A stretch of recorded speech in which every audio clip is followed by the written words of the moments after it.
Hello, everybody. Happy Monday. We survived the snowpocalypse of, well, there wasn't really a lot of snow. It was a lot of ice yesterday, but a lot of trees down, a lot of limbs down, but nobody dead as far as I know. So welcome, everybody. We're all kicking here. Who do we got in the house? Daniel, what's up, buddy? We got Chad. Hello, hello. We got Eric Dubert. Good morning. Are you Russian? Good morning. Or just the German thing? I don't know. Or a typo, one or the other. So thanks for joining in, guys. Doing a little bit different today. Rather than do a big formal write up and read and comment on the reading, I figured this is kind of better explained through example, I think, and past history. So rather than make it all formal and whatnot, I figured I'd just go off of what I have here and kind of explain what's going on. The Viking has appeared. Bornstein. Boris, or is that B or a P? I don't know what the hell that is, but something Stein or something Orstein Rafnar, Star Blazer. What's up, comrade? Comrade. Where are you from? You from Russia? Oh, that's old comrade. The comradeship from Russia was back the USSR days, right? Wasn't it? Jesus. Anyway, how's the sound coming in, guys? You like so far so good? Good. Oh, great stream yesterday. Love it. Thank you. Really appreciate it. Really appreciate that. It was a long one. I don't think I've ever done a 2-hour and 40-minute stream before where I just kept talking and talking and talking. But it was fun. And the time flew, man, because we were just getting into, just back and forth, back and forth. I'm enjoying your feedback and comments while I'm doing it. It helped me talk, in a more intelligent way and dive into things that actually mattered. You know what I mean? So yeah, that was kind of cool. I'm going to do it like that every chance I can.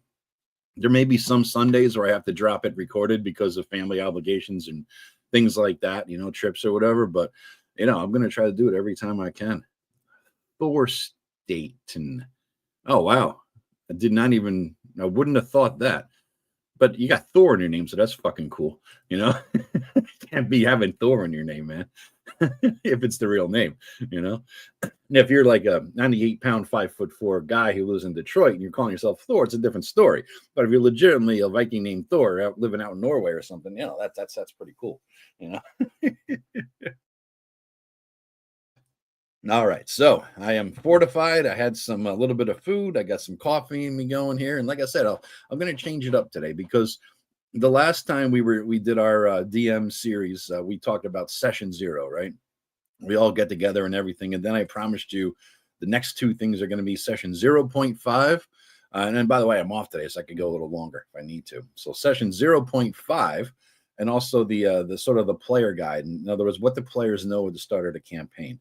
Now, what the players know, it's my legal name, and I'm 6'3", 210. Good for you, dude. I'm 6'3" with I got 100 pounds on you.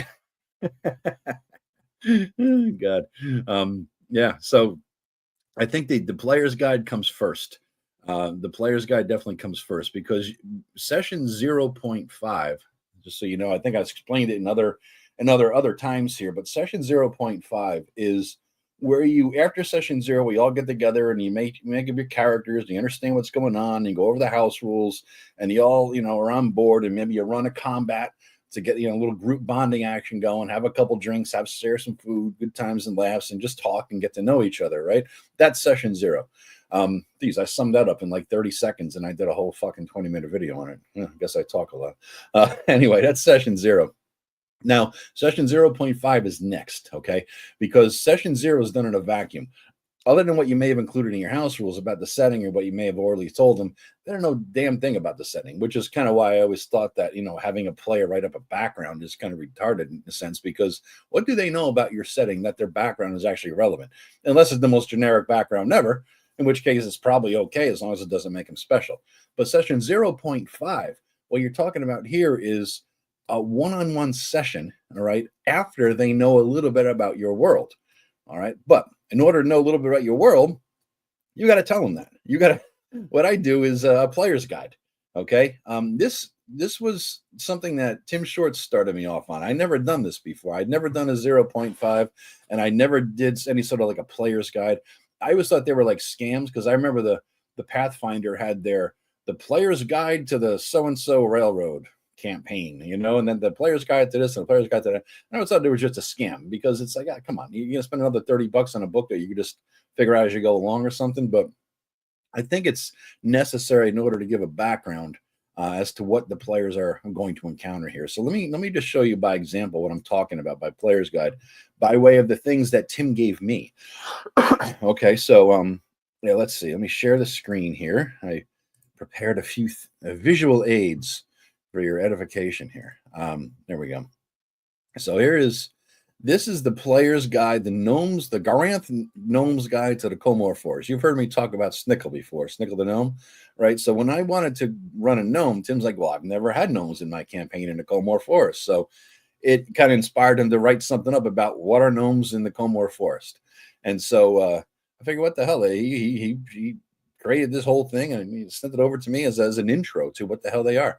By the way, guys, click like and subscribe while you're here. Appreciate it. If you're listening, even if you're listening later. Okay, we got 11 people live. Holy crap. Good. All right, so it's a short and dirty thing, but look what Tim did. I mean, he made it really nice. He Google yanked some art, put it into a good format here in a booklet, overview about what are the gnomes, talking about the gnomes' homeland it's called Goranth, a little bit about their religion, Father Grun and Mother Sea. So yeah, that's the gnomes' gods, their afterlife. Malak, it's their evil person, and Borzala is a thing from their mythology. And then game-related material, you're talking about what they have in terms of abilities and whatnot. Now, he didn't do it just for gnomes. He also did it for mages, like when I was running a mage. So he created a street mage. It wasn't part of any normal guild and went into what their abilities are, okay, as a street mage.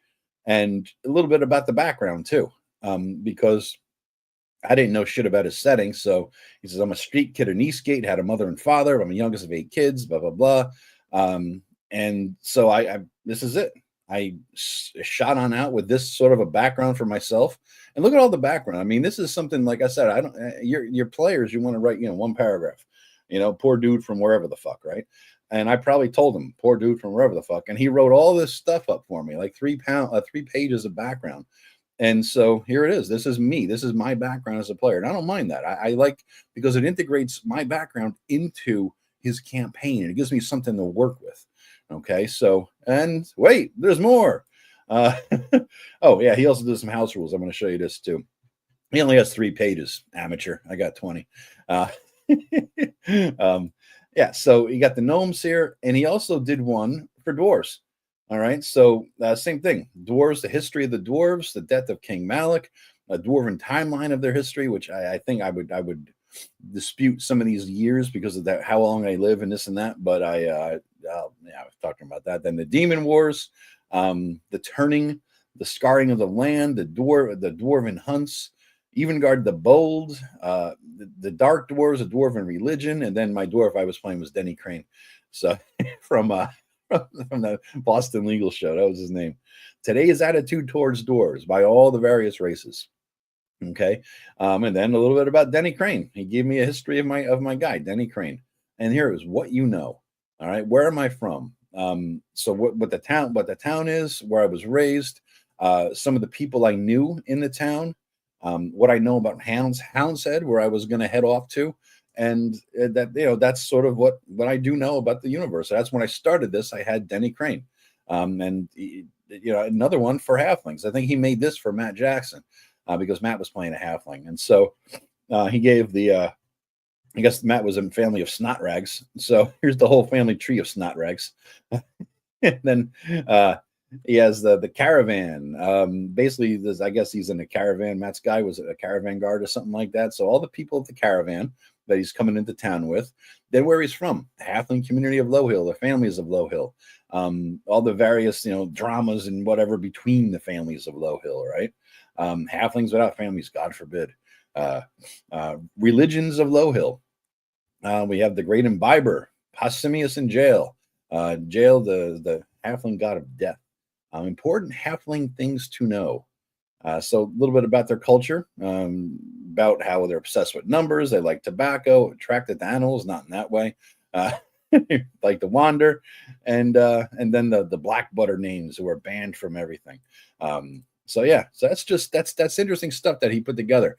And then he ran the session 0, right? He would do this thing where he would just do a one-on-one session with each of us before the main campaign started.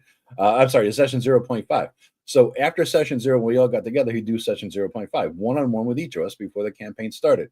And that was maybe one or two adventures. And what it did was it gave us a background, sort of in terms of we got to, stretch our legs, swing our swords, cast our spells, maybe make some contacts, maybe gather some legends or rumors that we could bring to the group when we all do get together. My brother did something cool where he gave each of us, when he ran us with this idea, he gave us each a little bit of a rumor or a clue that, when on its own, didn't really mean much, but when all the players got together in the bar for the first time at their first real session, it's like, wait, all this thing seems to fit together, and I think that means we should go here, that sort of thing. So it was kind of cool like that. So that's pretty neat, I think. And so that's where it all started.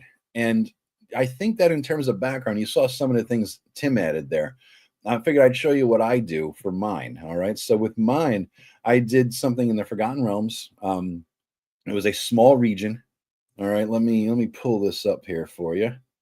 All right. So this is what I did. This is I'm on roll 20 here. And so I just expanded out a region because I was at the end of the last campaign. What I was looking at was an area of the Forgotten Realms that was kind of untouched. All right. It was different. It was in the Parnast region between the over here between, what the hell is the Anarok Desert, and there's a lot of like natural landmarks here. You got forests, you got moors, you got marshes, you got mountains, you got hills, you got plains. You know what I mean? You got swamps down here with the serpent men, and so I just riffed on that. I added more. I expanded the Forgotten Forest. All these darker green things, I used some an editing software, and I just added it in. So the Serpent Hills have woods in it now. Expanded the Forgotten Forest a little bit, and I just put in various evil humanoids and where they're at. So GN is gnolls and bugbears are in the moors. There's tribesmen of humans in the Anarok over here. Let me get my arrow pointer going here. Let's see. Don't snap to center. I don't like snapping. And then we have bullywugs over here. We have kobolds over there. We got lizardmen here. We got snake people over there. Hobgoblins here. Trolls over there. Orcs and goblins out here in the mountains. And then we have the humanoid, the demi-human settlements. I created a place up here called Glindlestuden. That's where the gnomes are, just about a day's travel from Parnast, where the humans are. Down in the Forgotten Forest is where the wood elves are, as well as some gray elves that evacuated from Everesca a million years ago, well, 4,000 years ago. You have the over here, Dacor Stratum. That's the mountain dwarves out here. You have the hill dwarves at Strackholm. And let's see, you got some high elves here that evacuated at some point to go to the calling for the new the new elven kingdom. So, and the halflings are up here. I had halfling settlements. Let me zoom in a little bit. You can see a little bit better. Halfling settlements up here. I had Thendel and Jesus, I'm forgetting the goddamn name of it. Yeah, halfling settlements up there though. The Cloud Barrows. I'm sorry, Cloud Barrows. For some reason, it's not showing up there. What happened? I used to have Cloud Barrows written in there. But anyway, so that's what you have now. So basically, I developed this setting. The setting, of course, as I always say a million times over and over, setting comes first, right? So now that I have the setting, it's going to be a regional campaign centered a few hundred. This whole thing, like this is the scale. So this whole thing is like 350 miles by what? 400, about 400, 360 miles. Yeah, so it's a small area that they're going to be venturing in, but there's a lot that could happen in that kind of an area with all those things in there and everything that's going on. So once I did that, I had to write up something for everybody, because Eric was playing a guy who was a gnome, so he's from Glindlestuden. Tim was playing a guy who was a wood elf from the Forgotten Forest. Also, there's wild elves up here in the Weathercoat, like barbarian flesh-eating types, So they're over here in the Forgotten Forest. So I'm like, well, I need to have maps of where you guys are from. I need to have your, a little bit about the background for your character's race and how it fits into the world. And I need to have something about Parnast for everybody's going to be going to Parnast, right? And you all have some general knowledge about that. So I added some stuff to my house rules, and then I added some stuff to a write-up that I hand out to each of them based on their race. All right. So let me just show you what I did here. So I developed out the Marsha Cheelimber for Tim. All right. For his people. That's where they have a lot of altercations down here.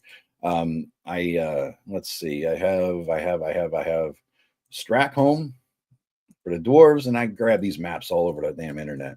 So this is the Hill Dwarf area, Strackholm, one little section of it. This is Eric's Glindle student area.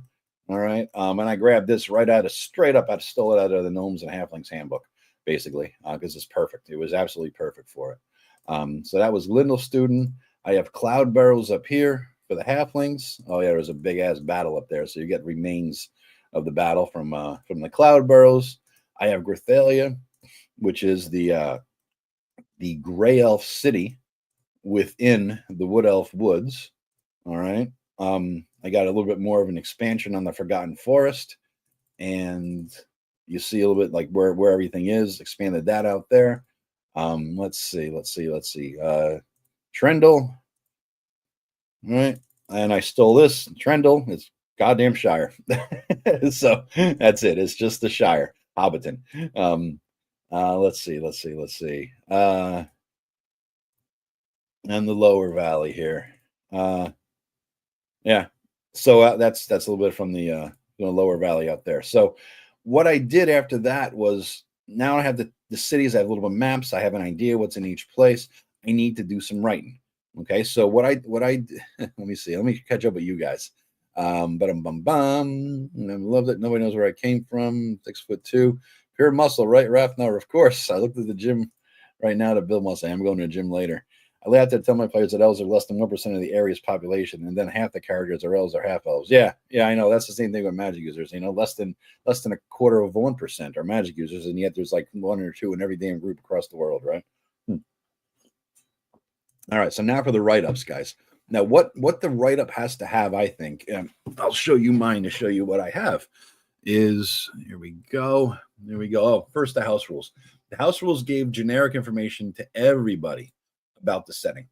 All right. So a little bit about the setting. It's Forgotten Realms. I barely throw out everything and assume nothing. All right. I broke everything that was going on. The scope, I'm telling them I'm keeping it to this little area in the sandbox. The books used, 2nd edition player's handbook, and that's it. All right. A couple things in the player's option spells book, but you're limited to the spells in the player's handbook. And that's it. Now I get into the locations. So remember those things I was telling you about each town that I made up before? I had to do that first because, again, setting first. And then I have the locations. I give everybody a little bit of what they know about each place. Parnas, small town, population 400 or 800 if you include the outlying farms. A little bit about the history of it. Strackholm, 400 hill dwarves. Lindell student, rock gnomes, about 350 of them. They like salted fish and blah, blah, blah. Dendel, small settlement of stout and harefoot halflings. Cloud Barrels, about 175 tall fellow halflings. Flendon, a group of high elves, live there. The Forgotten Forest, the Wood Elves in Everesca, Grithalia. So everybody gets a little bit. And then they get about the landmarks. Like I said before, the Sunset Lake, great for fishing. Great Peak Mountains, as I said, orcs and goblins. The Moors have trolls, and Rextag has hobgoblins. So they're getting. And I left what I did was I left this map up, that regional map that I showed you, so that they could read the house rules between sessions. And no, they didn't. And compare what they're reading there to where it is on the map, so they get a sense of place and what's going on. And then the house rules get into character creation and all that shit, right?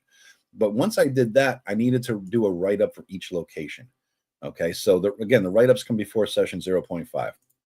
The write-up for each location, I'm showing you the one I did for Parnast.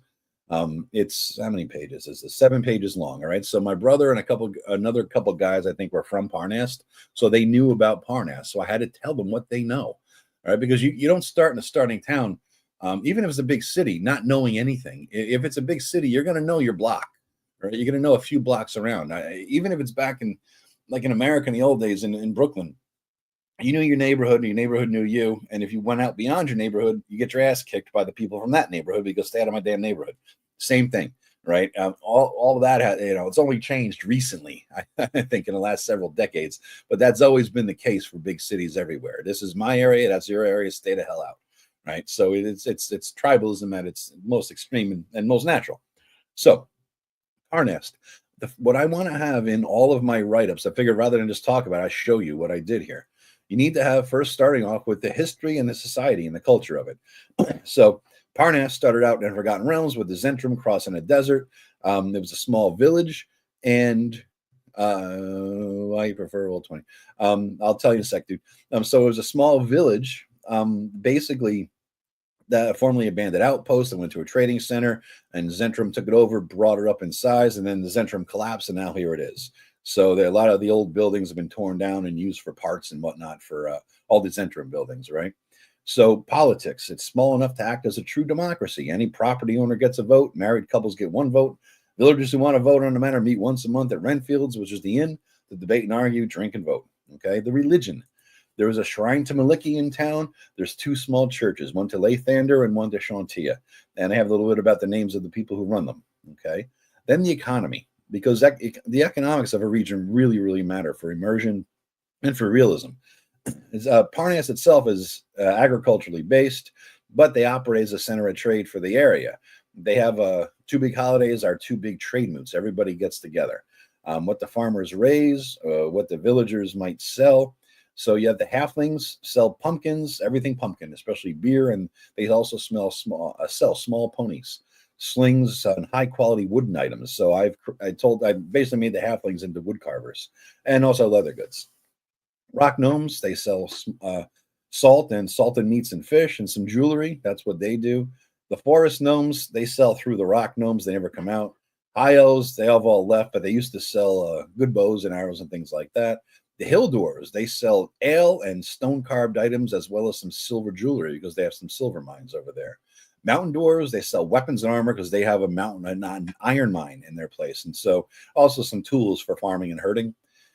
Gray elves don't sell a damn thing because they're gray elves, of course, but they purchase anything that might come by in terms of magic, books, knowledge, things like that. Wood elves, they sell pelts, arrows, and compound bows. And God forbid if wild elves ever show up in Parnas, it's going to turn into like the Reavers show up in Firefly. All right. So that's the economy of the town. Just one page, right? You got one page about who sells what, where, how they sell it, when they sell it.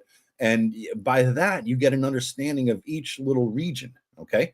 So then you have the holidays, the Thaw Pass Festival, the Midsummer Festival, Harvest and Midwinter Festival, and which one, what happens at each one. And then what I did was I had some of the locations in Parnas. So let me show you real quick over on the map here. Where is it? There it is. All right. So let me show you a little bit here.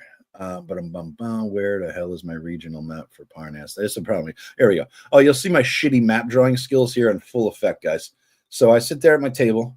I draw this crappy ass map of Parnas and squares and L's for buildings, and I label some of them my indecipherable handwriting that I can't even read sometimes. All right, so that's it. That's my basic bitch map of Parnas. And then I drew a map of like the area around Parnas. So that basic bitch map is represented by this little square here. And this is the scale. So you're talking about 28,000 feet by 45,000 feet, whatever the hell that is in miles, like about 9 miles by 8 miles. I don't know, 7 miles, whatever the hell it is. This is everything about the Parnas area. So you see things like Durko's Creek, Jasper's Mine, all the old quarry is over here, and the shrine to Maliki, where that is at. And each of the farmers or herders, I wrote down where their big lands are. The Klestros, they have sheep and whatnot, all that sort of thing. And so basically, once I had all that done, I could then go back and describe, all right, these locations. What is Miller's Pond? Half a mile outside town, blah, blah, blah. Ice hockey, you're in some form of ice hockey, and they fish there. Lookout Point, so you can see in the valley. Jake's Stream, where you go for the water. Uptown, where the Zents used to have their offices. The old quarry, Jasper's Mine, the Roost, the old fort, all that stuff are these landmarks in the Parnas area. Okay. Now, there's always important people in town. So once you get through all these things, and again, these are just the topics you want to cover, guys. So the history, the politics, the religion, the economy, the holidays, some big locations, notable townspeople and businesses. You have Klinger in charge of the town militia. Yes, I took that right from MASH. Gideon, the wood elf druid. Jarn Forn, he's the horse guy in town. Len Durgo, he's the cattle guy. The Klestros, the brothers are the sheep people. Smurdak Sterntoe is a hill dwarf blacksmith. Carlisle Ferguson does wagon repairs. There's a leather worker. There's the miller, the herbalist, the beekeeper and mead guy. I always need a mead guy. The winemaker and the boarding house guy. And then there's also a salting place and slaughterhouse and salting. All right. And then, of course, those are the big folks, the power brokers, the five families or whatever you want to call them. Then you get into everybody needs to know the bars in town, bars and taverns and anywhere. So I got Roscoe's Filler Up. All right. And you have Renfield's and Jasmine's. Jasmine's is a small place, good place to eat. Renfield's is the big one everyone goes to. And Roscoe's Filler Up, it's a locals bar. That's pretty much more quiet. All right. So what you have going on, the map is glorious. The map is shit. Appreciate the gloriousness though. So once you have that, I also, what I did was I grabbed a maps again, Google yanking maps here. So this is Jasmine's. All right. And you'll see the bar here and some bunch of random ass people. I got the menu prices on the right here for what everything costs. And down here, I have a bunch of people by name who exist in Parnast. They are all the regulars of Parnast, a couple hundred people you might meet, and I have some of them rotating in and out of this bar. I did the same exact thing for Roscoe's Filler Up as that small bar. For the locals, see who's there today, and all these people have a little bit of a story. You got some prices over there on the right, and over here, Renfield's is the big one. This is a cool map. I don't know where the hell I found it, but it was a very cool map. I think it's pretty good. And I believe I stole these price lists from the Temple of Elemental Evil somebody made. So you got a much more robust menu here for breakfast, lunch, and dinner, for drinks and wines and rooms and all that sort of thing. It's a busier bar. This is the place the adventurers go to. You got your stables over there. You got where the Renfields live over there. All the rooms are down below. And again, all the people you might encounter. So what I did prior to the game starting, just for all this stuff, I had a list of the tradesmen in town. I made a token and name for all of them. Farmers, the big people like the Clestros and their folks, their families, the Renfields, the cattle people, the people who work at Roscoe's, the traveling merchants, religious people, hirelings, some classed adventurers, and people from Humphreys. So basically, I have a little bit of everything set in case every time they go there, I just move and shuffle around people. I drag them off the map, put them in the bottom, drag some new ones in there. That way there's always somebody new to interact with, and they can read all the names. What I did before this campaign even started, which took me a stupid amount of time, which turned out I didn't really need to do. I created this massive token screen, guys. Let's see, I'll show you this. I created tokens for anything I might ever need way the fuck ahead of time. So this is where I dragged all those things that you saw before: generic human tokens, generic gnome, halfling, blah, blah, blah, blah, blah, generic paladin, all that sort of things. Generic classed ones and generic race ones. All right, just pictures. And I created all those. Then I grabbed all these for Parnas. And this is the copy paste job. I just copied and pasted all this under each inn. And then I have some, bars, villagers, military, blah, blah, blah. And then as I went by and I created monsters, I would just, all right, here's 3 brigands of various hit points: hobgoblins, goblins, humanoids. Let's see what we got over here. Got some undead, zombies, skeletons, oh my, kobolds, kobold zombies. That was a fun one. Mongrel men, wild boars, and wargs. And so all these are different tokens with various hit points. So when I need to have a fight, I grab them, copy, paste, plop them into the map, distribute them around, and there's the fight. That way you're never doing the same thing twice. So then I have a token screen for the characters too. Right. So it made my life a whole fucking lot easier, I gotta say, to do something like that. All right. So now back to the list here. All right. So now remember I said that there's always festivals in town. There are traveling merchants who are regulars at every festival twice a year. We have Philip Gent, the book dealer, Meathosville, the apothecary guy, Snickle, the tinkerer. I made Snickle have an appearance here. Barnock, the hill dwarf merchant, Aurora Glass from the famous Aurora's books. I made liberal use of that Aurora's Whole Realms catalog book. That was fantastic.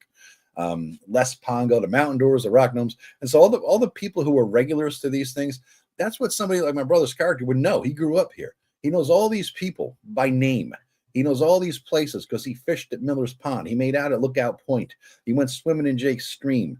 He went to the old quarry and snuck in as a 12-year-old just to see if he could go 20 feet and touch the wall, right? And then run out without a collapse on when you're 8 years old, because that's what you do. It's like when we were kids, we had to run onto the porch of the old witch's house, right? And then touch the porch, and then you run away.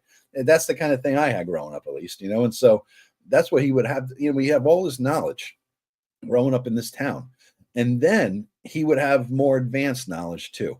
What I created was a Parnas professions and businesses list, right? So it's not as detailed, but you have some first names, but it's not as detailed as the other stuff because they're not as important generally. But the boarding house, actually the cobbler, the clothing maker, Fred and Francine Ford, they do basic clothing.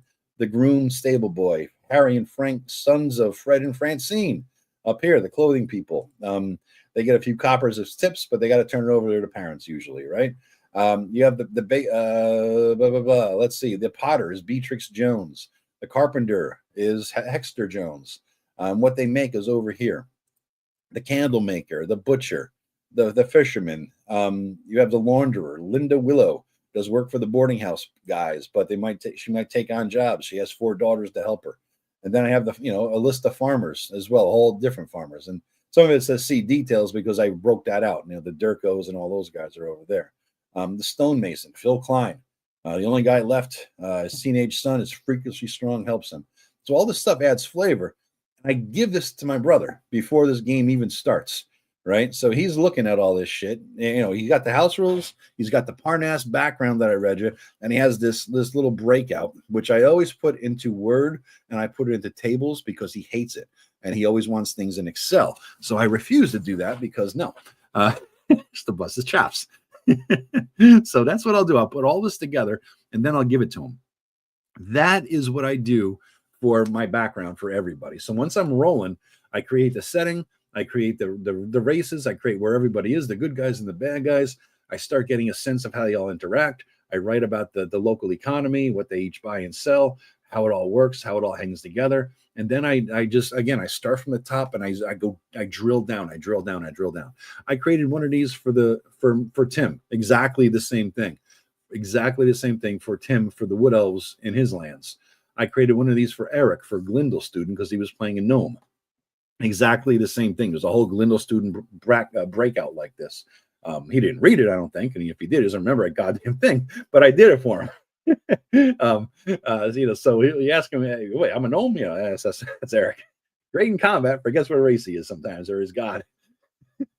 But so basically, I did one of these for everybody. And that's just the way it came out. And I think they were a bit overwhelmed, but it works because they could always look back at it and reference it. And it makes them feel like when they're role playing, they have a sense of immersion because now they're role playing with people they know and they know something about these people and they could riff off of things and extrapolate and improvise and say, "Oh yeah, how's your daughter Jill doing?" Because they read that daughter Jill was sick in the background notes or something, right? So little things like that brings them in. It sucks them into the world. They're not starting from zero. Now, once you have that, I thought it was Lenny, I was freakishly strong.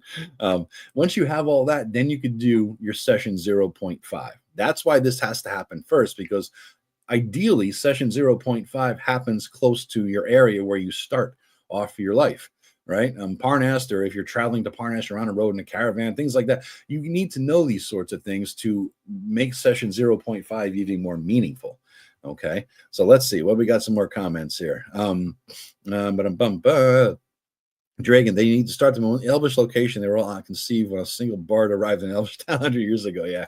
You don't mind joking. People say why you prefer roll 20. Honestly, just because of what I started with. That's the real reason. I looked at other ones. I have so much invested in roll 20 because when we were doing the 5e game, I probably spent $400 or $500 on 5e things for roll 20. And who knows, probably another 100 or two on token packs and maps and blah blah blah and all that shit. So I probably got $700 invested into this thing at this point. I know it. I know how to use it. It works for me. It's not the most powerful from what I understand. You can do more things with other platforms, other VTTs, but for my purposes, it works pretty damn well. for what I want to do. I'm never going to be that fully invested in, you know, the minutia of detail to make a VTT uber powerful. In other words, it's like owning a Corvette. If I'm never going to drive 65 miles an hour over 65, why the hell would I own a Corvette, right? That's the same thing. A Roll 20 does the job for me, I guess, if that makes sense. That map is glorious. It's shit, but I appreciate it there, Thor. Albert, good day, Albert. Sup, Eric? I thought it was Lenny. It was freakishly strong. I think, what is that from? The Grapes of Wrath? Sunk cost fallacy. I'm not sure what you mean. So do you prefer these for each player after? As I'm preparing? Yeah, I prepare them for each after they roll up characters. Yep. So what's going on is we get together for 0. They decide what race and class they're going to be. They roll them up. They do a quick fight. Yeah, I figured that's what you meant. Prepare there. Mice and men. Oh, okay. All right. So I got the author right. I got Faulkner, wasn't it? So basically, once they roll up the characters, I know what the race and the class are. We had their session 0. We bind. We did a little bonding there together. They had some fights, had some drinks. Then I go back and spend a couple weeks doing the write-ups for each one, because I've already, before I've even started the campaign, before I got together for session 0, all the maps were done. All those generic write-ups for like Parnast and Glendale Student, they were all done. I just needed to personalize them, essentially, right? So once I know that, listen, my brother's playing a human from Parnast, I prepared that Parnast write-up already. I may personalize it for him in some way. Like I'll do an extra page or two to explain to him, some of his background, or we could talk about it and say, okay, now this is your situation. Where do you think in Parnast you were a person? Or what did you do? Where'd you grow up? And he says, oh, this is cool. So he's like, hey, tell you what, I want to do, I'll be one of the cowboys for the Durko Ranch. All right. So that's your background. That's where you're from. So he came into it with he was just I don't know what the hell his family was or how he grew up, orphan probably, who knows.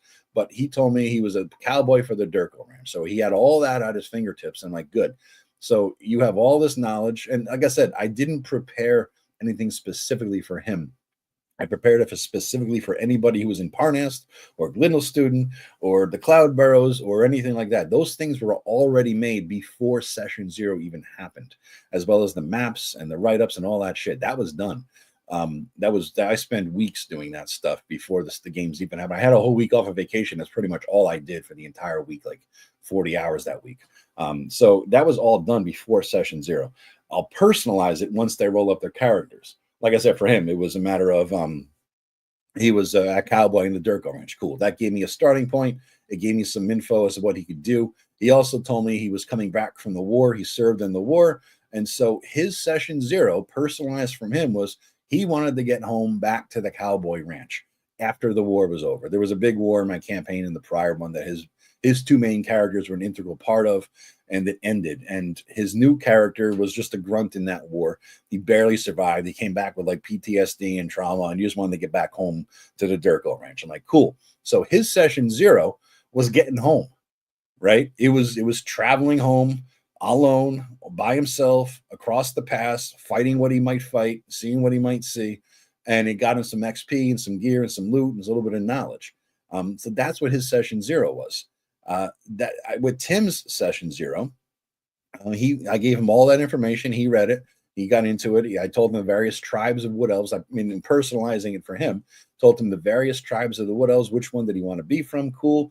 Now, how do you envision with all this? How do you envision your character? What do you see him as? What do you see him as in terms of what is his job? What does he do every day? How does he get by? And Tim wanted him to be sort of a fixer, an intermediary between the Wood Elves and the Gray Elves. Since he was a magic user thief, he had some magic user training. And I gave him the fair warning: the Gray Elves are the most arrogant, haughty, and annoyingly arrogant people on the face of the earth. So he's like, all right. And so he was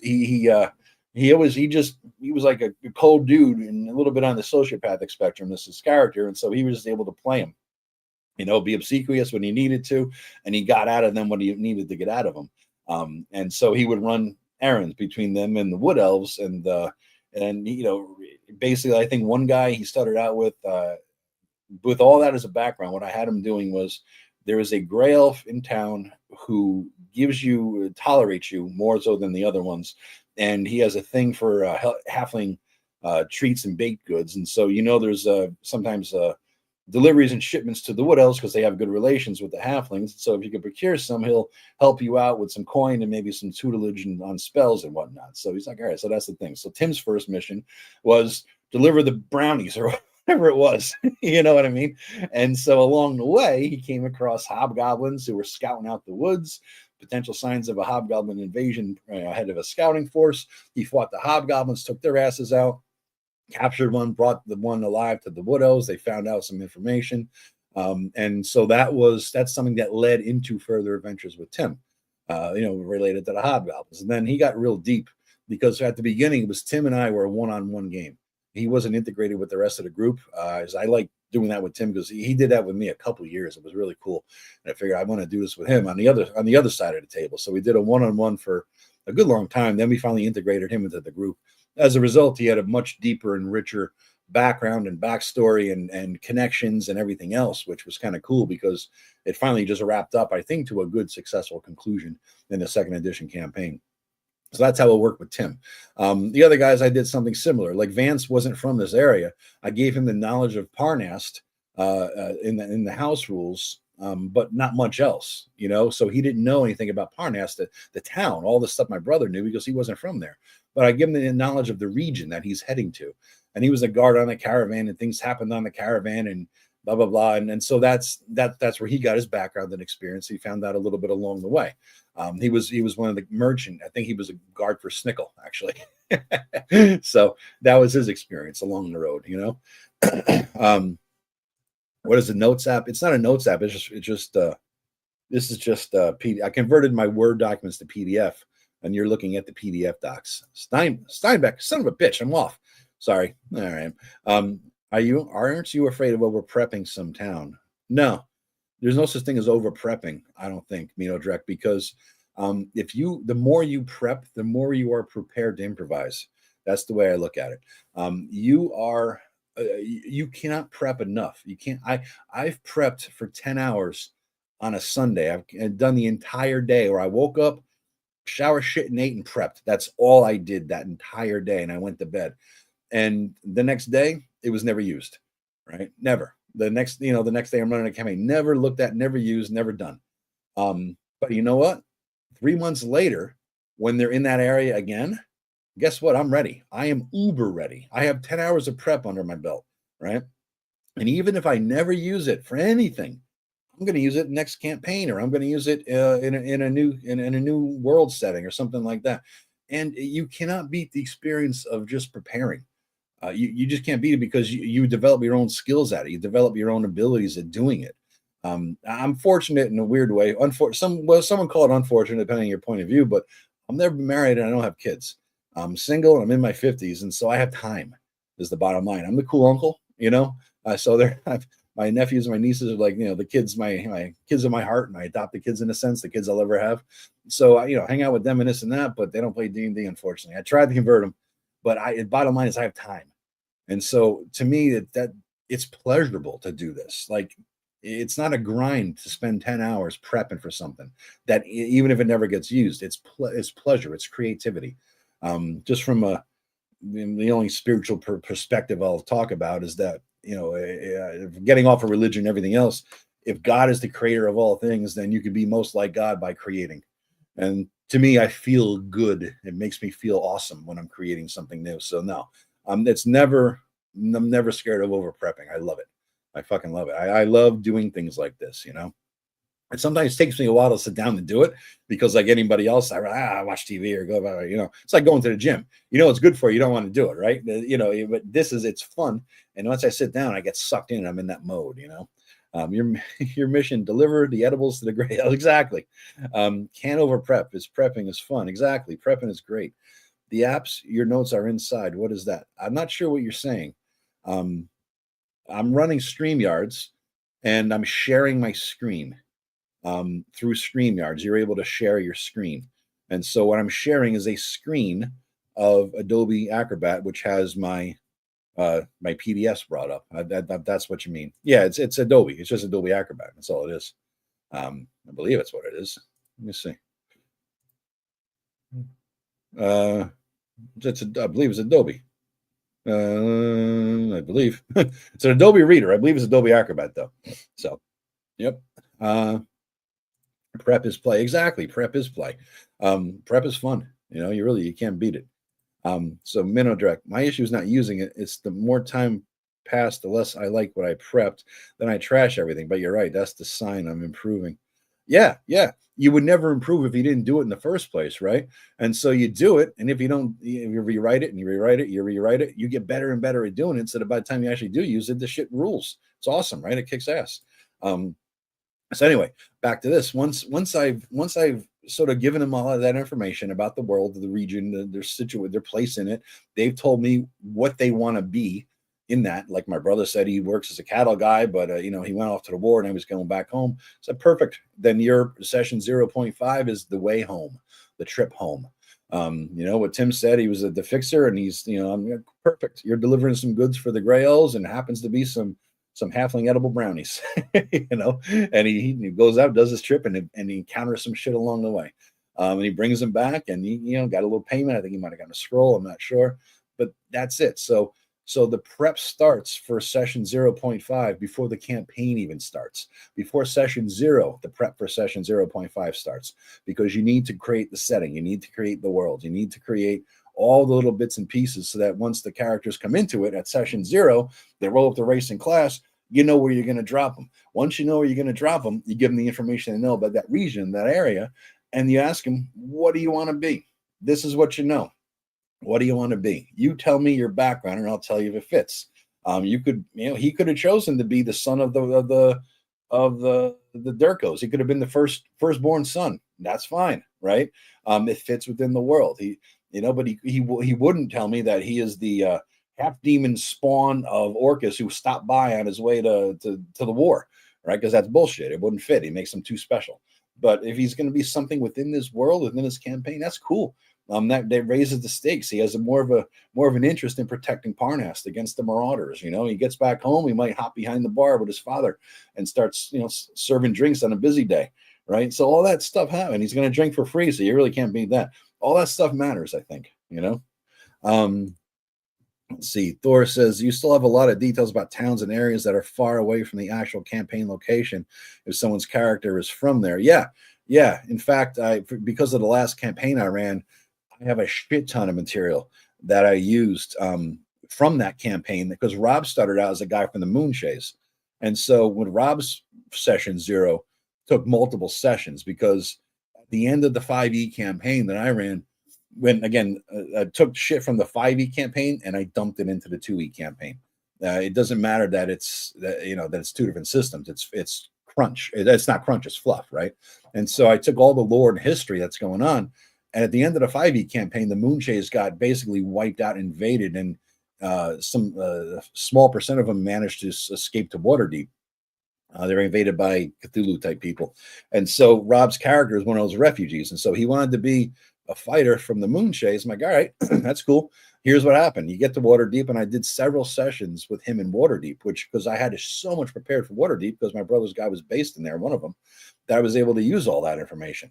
And there was stuff that happened in Waterdeep back then with my brother's guys where they actually fought the Cthulhu people in Waterdeep. I had Rob's guy fighting, I believe, in that squabble, but on his own with his people.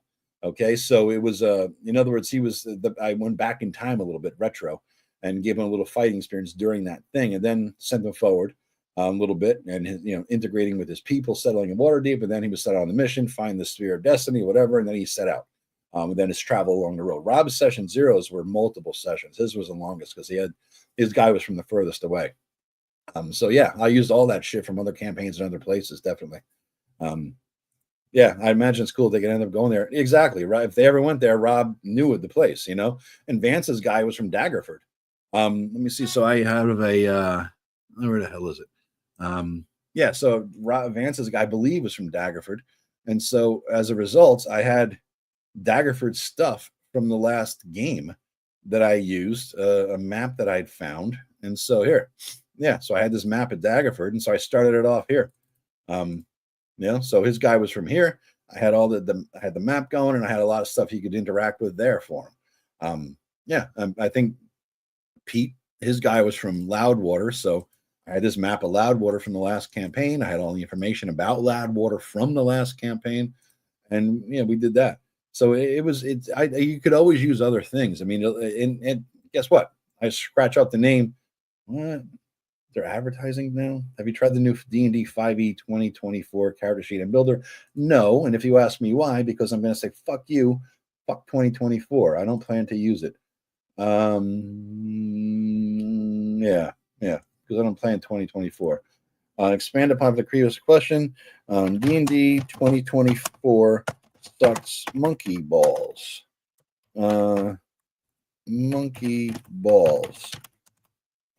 D&D 24 sucks. We're going to add a little more. It sucks diseased monkey balls. That's why. All right. Yeah, so continue. It sucks diseased monkey balls. And fuck Wizards of the Coast. Can't believe I'm getting a survey here in the middle of my goddamn fucking show, but fuck you for interrupting my show. There. Thank you for your response. Good. Help us improve our product. Good. Good for you, buddy. Monkey balls, yes. So back to your question, no? That's what I did. I can use everything from all the past campaigns and drop them in. I think it's easy. It works well. It works well. And these are all the maps I've used in various times and places and all that sort of thing. Wow, so many things in this campaign. It's wrapping up in 2 more weeks. I got a session tomorrow, and I got a session next Tuesday after that, and that's it. So I'm going to end them up in Rappahatnock. I'm going to pick a map and drop them in there and have a little fun kicking ass in Rappahatnock. So, yeah. Let's see. Running solo, introducing adventure for each player character are among my best GM memories. Yeah, they're fun because they're one-on-one. It's very personal, World building is so cathartic, like gardening. Yeah. I can see that. I'm not a gardener. I do have flowers on my deck and whatnot. I do like keeping, taking care of them and like when hummingbirds come and all that. But yeah, yes, Death Angels, monkey balls. I was doing a little thing on Roll20 here, Death Angels, and Wizards of the Coast decided to pay Roll20 for a marketing thing, a survey, so I responded appropriately. So yes, take that, Hasbro marketing. Setting and lore work is never wasted because you can swipe bits from one setting and use them elsewhere. Exactly. I've used places and characters from old campaigns and reuse them in newer settings. Yeah, you modify it, Unfortunately, I do have to do actual work sometimes. I know, alas. Grabs another beer. I did a little shot of Bailey's in my coffee here today for you, just to get a little action going. But yeah. So that's it, guys. It's a little bit different than my normal write it out and read it and riff off of it a little bit, because I figured it would be more helpful, more instructive if I just explained what I did and you'd learn the concepts and principles from that. I learned best like that. I learned best from doing and distilling the principles and concepts from what I did or what I've seen other people do, rather than give me the rules and guidelines first and then let me make something from it. I'm a learner by doing, not a learner by theory. So I figure, what the hell, I do it up a little bit differently here today. So, wow, I got 23 people. Wow, shit. 24. Holy crap, man. So I hope it made sense. You guys have any questions? Did it make sense? I mean, is it helpful? Is there anything missing? Do you have anything you want me to add or talk more about related to this, or anything really? I mean, I got a little freedom here today. I'm gonna go back to writing some more stuff after this with my spells. But yeah. Series is super helpful. Thank you. I appreciate it.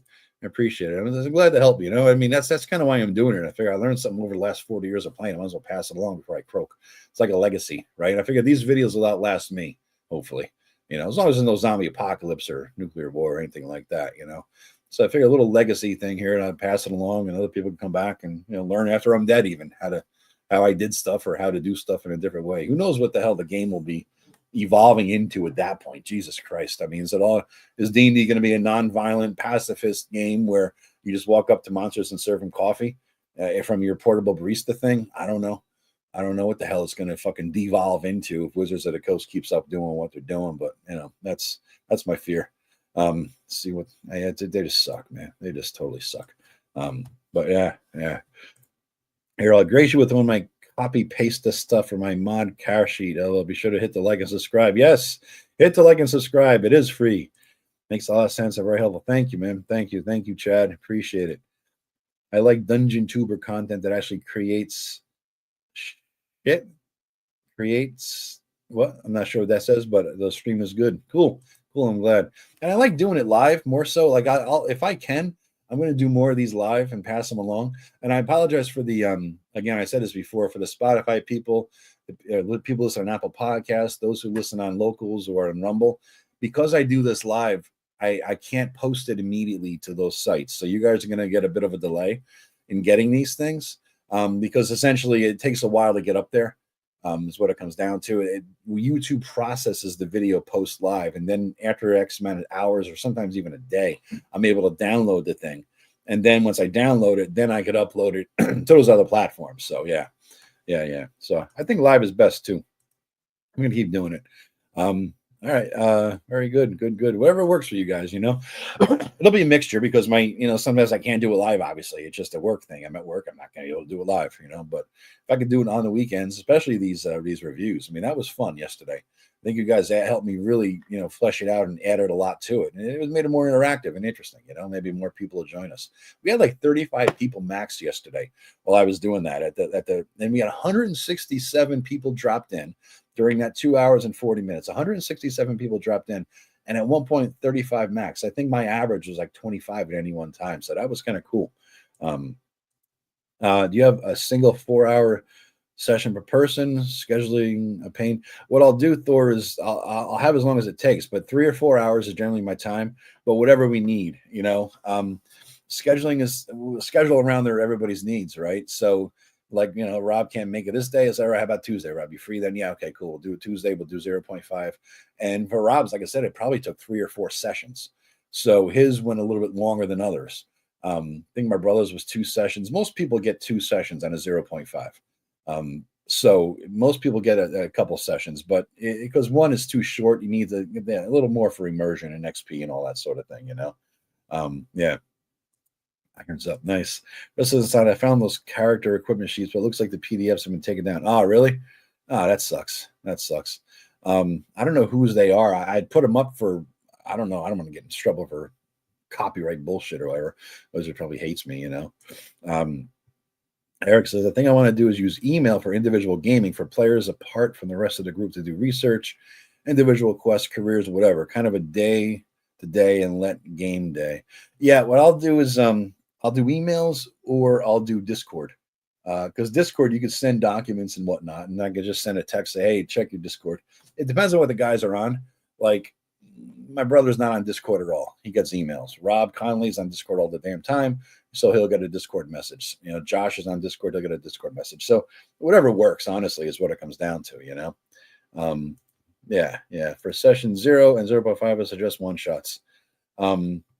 One-shots, in terms of the adventures, it's a single thing that's self-contained, but sometimes a one-shot takes a few sessions to do. Houses and Crusades, I like the guys who run the company. I like the vibe of the books. It's D20 AD&D, right?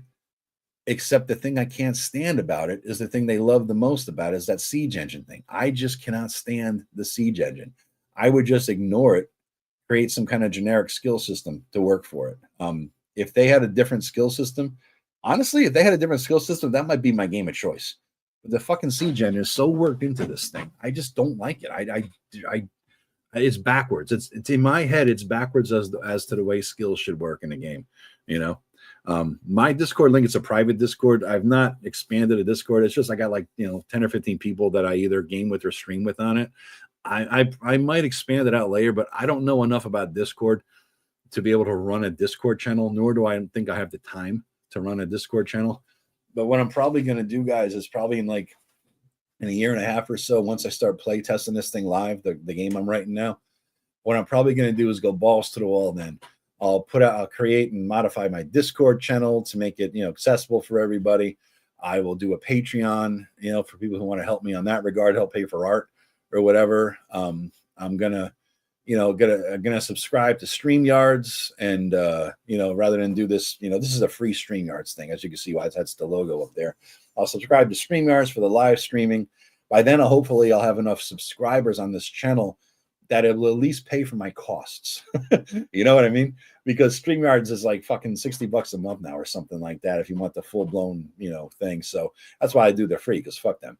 But if I could get enough channel subscribers and viewers and videos out there that I have my costs covered essentially for StreamYards or for my webpage and all that other kind of shit, then I'm okay, I think. And then I'll do all that probably about a year and a half, and I'll do my Discord server and we could all interact on there. That's when I'll ramp it up. I'll probably show my face, all that kind of shit, happy horse shit. So, basically that's the plan. That's the long-term plan. So someday, I run a few Discord servers. Yeah, I don't know much about it. I run one and I got the basics. I don't know much about it. I like skills, but I got to leave it open in case a group wants a skill like sailing or something. Yeah, I mean, if you told me that in the past, your background, you're a fisherman's son, so that means you grew up on a boat, so you know how to row, you know how to look for tides, things like that. Yeah, multiple weeks between session 0 and 1. Yeah, it takes a while. Sometimes it might take a month, right? So session 0 and 1, it might take because if you got 5 players and you're having 2 games per player, let's say you do 2-3 a week, you're grinding games, right? So yeah, it might take 3-4 weeks before your session 0 and 1, all the 0.5s, definitely. I've been trying to clean up the basement and get a game ready for a week or so. Yeah, I have to go. If we do it in person, we got to do my brother's house. He has the biggest basement area. He used to have a pool table. It was nice. We put everything on the pool table, but he got rid of that, and now it's a little bit harder to do. But he has the most space. Which step is world domination? An IT guy and one of those ham radio. Oh, yeah, that's right. You did the ham radio. I remember you saying that. Yeah. That's cool. Well, listen, guys, I gotta go. All right, I got someone coming over in a little bit, so let me drop off here. Grab a little more bit of a bite to eat, and this has been cool, man. It's been cool. Hope I helped you, answer some questions for you, and explain what session 0.5 is. Maybe I'll get some extra traffic. 27 people, Jesus Christ! I'm ending on a high note here with 27 people watching me, man. When you have basements in Florida, I can imagine all the flooding and all that. So yeah. Anyway, thank you very much. Thanks, Eric. Thanks, Daniel. Appreciate it. I will talk to you tomorrow. What's coming up tomorrow? What is our topic du jour tomorrow? How to keep a campaign going and how to end a campaign. All right, cool. So I started about how to start a campaign already with session 0, 0.5 in the background. So how to keep it going is next. Then how to end it is after that. Okay, so that's it. We got those the next 2 videos coming up, guys. Take it easy, everybody. Albert, sayonara. Nick, take it easy, man. Bye-bye, everybody. Have a good one.